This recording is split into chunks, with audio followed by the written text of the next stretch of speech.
আসসালামু আলাইকুম। আহ, আমি রোমান চৌধুরী এবং আমার বড় ভাই এখানে খন্দকার শাহাদুর হোসেন। আমরা বসে গল্প করি বিভিন্ন বিষয়ে। তো আজকে একটা গুরুত্বপূর্ণ বিষয় নিয়ে আলোচনা করছিলাম। তা আমার মনে হয় যে এই জিনিসটা আপনাদের সাথেও শেয়ার করা উচিত।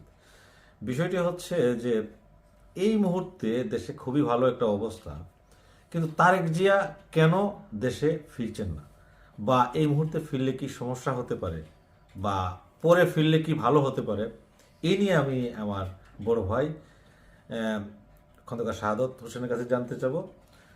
তো শাহাদত ভাই, আপনি তো জানলেন যে কেন তারেক জিয়া দেশে ফিরছেন না এই মুহূর্তে, যেহেতু একটা ভালো অবস্থা, অনেকদিন ধরে তিনি দেশে যেতে পারেননি।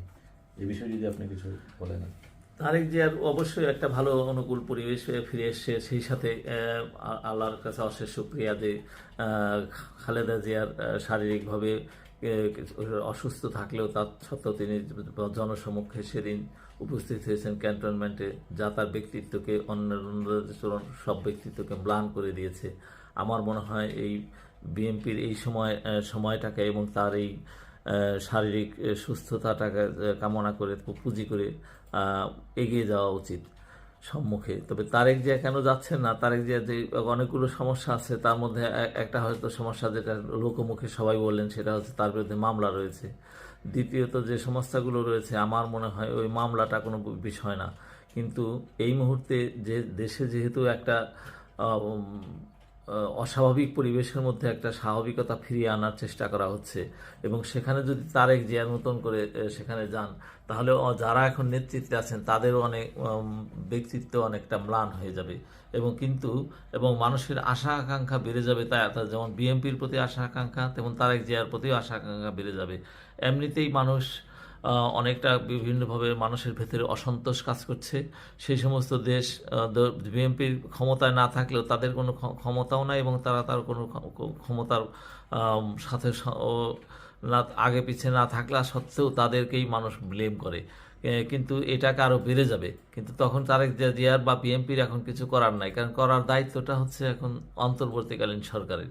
ফলে তারেক জিয়াকে এই মুহূর্তে যদি দেশে যান, বরং এই মুহূর্তে দেশে গেলে তাকে ওই বিএনপির মতো শুধু শুধু একটা অপবাদের ভাগী হতে হবে, বা তাদের বিরুদ্ধে মিথ্যা অভিযোগ তুলবে। ফলে আমি মনে করি তারেক জিয়ার এই মুহূর্তে দেশে না গিয়ে নির্বাচনের পূর্বে যাওয়াই বেটার হবে, এবং সেটাই ভালো হবে। জি, আপাতত এটাই। তবে রোমান, এই যে এই সিচুয়েশনে তারেক জিয়ার কি করা উচিত বলে আপনি মনে করেন? কিছু বলবেন কি আমাদেরকে? ধন্যবাদ মেয়ে ভাই। আসলে আপনার কথার সাথে আমারও একটা মিল আছে। আমিও মনে করি যে এই মুহূর্তে দেশে না যাওয়াই ভালো। যেটা বলেছেন যে এখানে যারা কাজ করছে তাদের কাজের যে একটা ইয়ে আছে, সেখানে একটা ক্লেশ তৈরি হবে তারেক জিয়া গেলে। তারেক জিয়া এখন দেশে গেলে তাকে নিয়ে হই হুল্লোড় শুরু হবে, হুড়োহুড়ি শুরু হবে, এবং বিভিন্ন ধরনের নেতৃত্ব যারা আছেন, নেতা যারা আছেন, তারা এসে তার কাছাকাছি ভিড়ার চেষ্টা করবেন। ফলে তার দলের মধ্যে একটা সমস্যা তৈরি হবে, দেশেও একটা সমস্যা তৈরি হবে, এবং এই সমস্যাটা আসলে তারেক জিয়া সামলানোর মতো তার অথরিটি নাই এখন, কারণ তিনি এখন কোনো ক্ষমতায় নেই, যেটা আপনি বলেছেন। তিনি এখন ক্ষমতায়ও নেই, প্লাস ক্ষমতায় যাওয়ার পথে।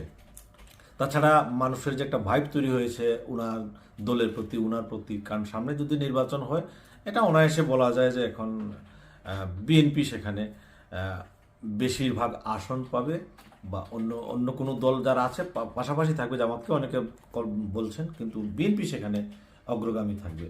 ফলে এই মুহূর্তে তারেক জিয়ার এই সুন্দর একটা অবস্থাকে নষ্ট করা আমার মনে হয় যে উচিত হবে না। তিনি বরং একটু সময় নিয়েই যাওয়া উচিত, এবং যদি তারেক জিয়া এখন দেশে যান, তাহলে তার বিরুদ্ধে যে মামলাগুলো আছে সেগুলো সরকারকে অবশ্যই উঠাতে হবে, এবং না উঠালেও সরকারকে বাধ্য করা হবে সেগুলো উঠানো। ফলে এই যে একটা পরিস্থিতি তৈরি হবে, সেটাকে ঘিরে বিরোধী পক্ষ যারা আছে, বিশেষ করে বিএনপি, আওয়ামী লীগ, এবং আওয়ামী লীগের সাথে যে ভারত, তাদের যে প্রপাগান্ডা মেশিনগুলো আছে, তারা যেভাবে লেগে পড়বে, সেটা সামলানোর ক্ষমতা বিএনপি কিংবা ডক্টর ইউনূস সরকারের এই মুহূর্তে হবে না। তাই আমি মিয়া ভাই আপনার সাথে আসলে সত্যিকার অর্থে একই কথাই আমি বলবো। তবে একটা জিনিস করা উচিত এখানে তারেক জিয়া থেকে থেকে, যেটা যে তিনি বাংলাদেশকে কিভাবে পাল্টাবেন, কি কি মানে প্রকল্প তিনি হাতে নেবেন, যেটা তিনি কিছুদিন আগে বলেছেন যে বাংলাদেশে তিনি খাল খনন কর্মসূচি যেটা, সেটা করবেন। হ্যাঁ, এটা নিয়ে আমি ভিন্ন একটা কথা পরে বলবো আমি আমার ভিডিওতে। তবে এই খাল খনন কর্মসূচির মতো আরো যেগুলো বিকাশমান বা উন্নতি, Modern। হ্যাঁ, ভালো ভালো কিছু প্রকল্প, যেহেতু তিনি এখানে ইংল্যান্ডে থেকেছেন, এখানে থেকে তিনি অনেকগুলো জিনিস তিনি দেখেছেন, সেইগুলো যদি তিনি বাস্তবায়ন করতে পারেন, আমার মনে হয় এগুলো তিনি পাশাপাশি আস্তে আস্তে ইনপুট করবেন। হ্যাঁ, বলতে পারেন যে আমাদের কৌশলটা হয়তো অন্য দল জেনে যেতে পারে, জানুক, অসুবিধা নেই। অন্য দল যদি বিএনপির জানা কোনো কৌশল বাদ দেওয়া কোনো কৌশল বাস্তবায়ন করে, সেটা তো বিএনপিরই সফলতা এবং দেশ উন্নত হবে। সুতরাং আমার মনে হয় যে এই মুহূর্তে তারেক জিয়াকে আসলে এই কাজটাই সবচেয়ে ভালোভাবে করতে হবে। জানি না মিয়া ভাই কি বলেন, যদি আপনার কোনো ধন্যবাদ রোমান, আপনি সত্যি বলেছেন। রবীন্দ্রনাথের মনে হয় একটা কবিতা আছে এরকম, যে অহেতুক ব্যস্ততায় সব ফিরে সবে আপন দায়িত্ব গৌরবে। তো এখন বিএনপির অবস্থা অনেকটা সেরকম। যেহেতু স্বৈরাচার মুক্ত হয়েছে দেশ, বিএনপি তার নিজের থেকেই আপনা থেকেই তারা তাদের নিজের দায়িত্ব থেকেই তারা এখন সরকারকে বিভিন্নভাবে সহযোগিতা করতে চাচ্ছে, পথ দেখানোর চাচ্ছে, এবং সরকারকে এই ধরনের সহযোগিতা করাটা খুবই জরুরি। তা না হলে তার সরকারের বিরুদ্ধে যে বা দেশ বিরোধী, সরকারের বিরুদ্ধে কেন, দেশের বিরুদ্ধে যে স্বৈরাচারী এবং দেশি বিদেশি যে সমস্ত শত্রু রয়েছে, তারা আরও সুযোগ সন্ধানে রয়েছে। যে কোনোভাবে একটা এই স্বৈরাচার বিরোধী যে শিবিরটা রয়েছে, এদের মধ্যে ভাঙন, এদের মধ্যে একটা দুর্বলতার সৃষ্টি করা। ফলে আমরা নিজেরা তারা যতই এদিক সেদিক হোক না কেন, মতভেদ মনোমালিন্য, কিন্তু নিজেদের মধ্যে যে ঐক্য, যেটা স্বৈরাচার বিরুদ্ধে যে ঐক্য, এই ঐক্যকে যে কোনো মূল্য অটুট রাখতে হবে, এবং অটুট রেখেই আমাদেরকে সবাইকে এটা বুঝতে হবে এবং সেভাবেই এগিয়ে যেতে হবে। আমি মনে করি তারেক জিয়াকেও এবং বিএনপিকেও যে এখন যে ম্যান অফ রেসপন্সিবিলিটি বা উইদাউট অথরিটি যে অবস্থায় আছে, এটাকেই এখন তাদেরকে পুঁজি করে আগে যাওয়া ছাড়ার উপায় নাই, এবং এটাই উচিত। এবং সরকারকে সেইভাবেই আমার মনে হয় তারেক জিয়া তার বক্তব্যে বা এটা বারবার তুলে ধরেছেন। তবে আপনি যে পয়েন্টটা ধরেছেন, যে বললেন, যেটা উল্লেখ করলেন, যে তাকে আরও মডার্ন এবং আধুনিক কর্মসূচি নিয়ে এবং তার যে পরিবর্ধন করার যে সময় পরিকল্পনা, সেটাকে জনসমক্ষে আরও ভালোভাবে তুলে ধরার, এবং আধুনিকতার মানুষ সবসময় একটা আধুনিকতাকে সবসময় পছন্দ করে, ফলে আধুনিকভাবে সেটাকে উপস্থাপন করতে হবে। বা এটুকুই আমার আপাতত। তো আরেকটা বিষয় শাহাদত ভাইয়ের কাছ থেকে জানতে চাইবো, সেটা হচ্ছে যে এই আন্দোলনে অনেকগুলো দল বা ব্যক্তি এখানে আন্দোলনে যুক্ত ছিল। তো সামনে যে সরকার গঠন হবে, সেখানে তো তাদেরও একটা পার্ট থাকা দরকার। সেখানে তারেক জিয়া দল, যেটা বিএনপি, সেখানে সবচেয়ে বড় দল হিসেবেই সবসময় থাকবে। এই মুহূর্তে তারেক জিয়ার দলের উপর কি এই দায়িত্ব বর্তায় যে বাকি সবাইকে এখানে অ্যাকোমোডেট করা বা নিয়ে আসা একটা এর মধ্যে, সরকারের ভাগ বন্টনের মধ্যে? কি বলেন আপনি? ধন্যবাদ রোমান। আমার মনে হয় তারেক জিয়ার এই ব্যাপারে একটা পরিকল্পনা আছে, এবং এই জন্যই তিনি শুরুতেই এই বলে এসছেন আগে থেকেই, যে একটা জাতীয় সরকার গঠন করা হবে, এবং সেই জাতীয় সরকার যদি গঠন করা হয়, সেখানে সকলকেই অ্যাকোমোডেট করার ব্যবস্থা থাকবে, এবং সেটা রাজনৈতিক পরিস্থিতি এবং পরিবেশের উপর ডিপেন্ড করে।